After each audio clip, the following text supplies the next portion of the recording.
บ่ខ្ញុំបាទសូមគ្រប់ជម្រាបសួរដល់ពុកម៉ែបងប្អូនលោកជាលោកតានិងប្រិមត្តទាំងអស់ដែលតែងតែនិយមតាមដានស្រាប់ព្រមាននិងចំណេះដឹងផ្សេងតាមសង្គម YouTube ជាទីគោរពនិងជាទីមេត្រីក្នុងគណៈពេលនេះដែរខ្ញុំបាទមានអត្ថបទព័ត៌មានមួយដែលមានចំណុចជើងថាចូលឆ្នាំចិនអ្នកស្រីត្រីដាណានាំកូនដើរលេង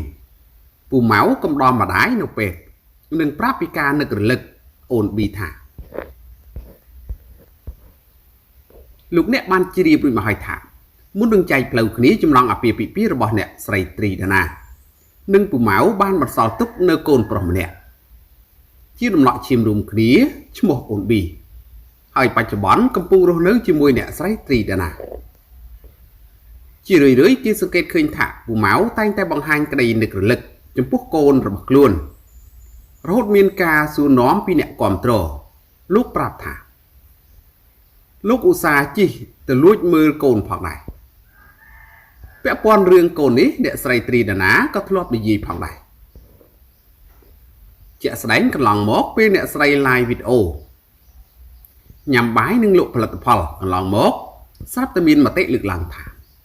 មើលទៅបងស្រីសប្បាយចិត្តរហូតតែពូម៉ៅពិបាកចិត្តជាការឆ្លើយតបអ្នកស្រីត្រីដាណាបញ្ជាក់ថាធម្មតាខ្លួន live លក់ផលិតផល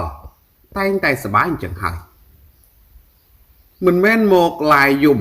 ឲ្យគេជួយទិញអីវ៉ាន់ឯណា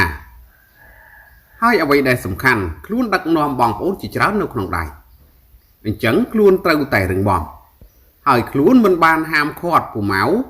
មិនឲ្យជួបកូនឯណាចង់ជួបកូនស្នើទៅដោយឡែកនៅក្នុងឱកាសចូលឆ្នាំចិននេះអ្នកស្រីត្រីដាណាបាននាំកូនទៅដើរលេងកម្សាន្តមើលទៅពិតជាសប្បាយរីករាយខ្លាំងណាស់ពិសេសបានសម្រេចបំណងកូននាំពួកគេបានមើលកំជ្រួចនោះ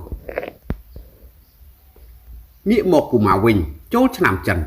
បានត្រឹមបង្ហោះរូបថតអ្នកម្ដាយជាមួយកូនប្រុសកាលពីនៅតូច